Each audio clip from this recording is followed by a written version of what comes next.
fairness. In any event, I'm not in favor of fairness. I'm in favor of freedom. And freedom is not fairness. Fairness means somebody has to decide what's fair. And that means the FCC people have to decide what's fair. I don't want the FCC people to decide for me what I should listen to or hear. And you wouldn't be able, if the public at large didn't agree with your choices, you'd be out of business. Yeah, I would. So you know, it's a funny thing. People think that it's the appearance of power versus the reality of power. It looks like as if you have a lot of power over what you put on your shelf, but you don't. Really? Because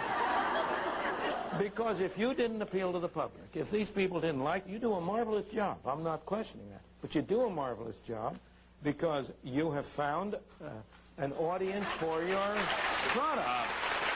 So in other words, my power comes from the people, is your point. Absolutely. And if I just put on all of my favorites, then the public will clearly see that Donahue was sold out and they're right. Look, I've been reading your book. It's a good book, and I recommend it to you just as he recommended mine. But in that book, you point out the difficulties you had getting into New York. Yeah. Suppose you had to have government permission to go into New York. Do you think you would have had it any easier?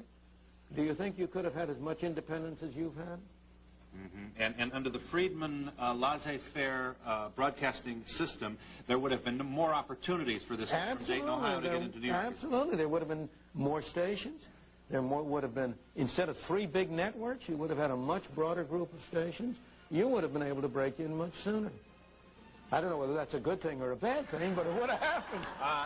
Can we take one here? We got to break.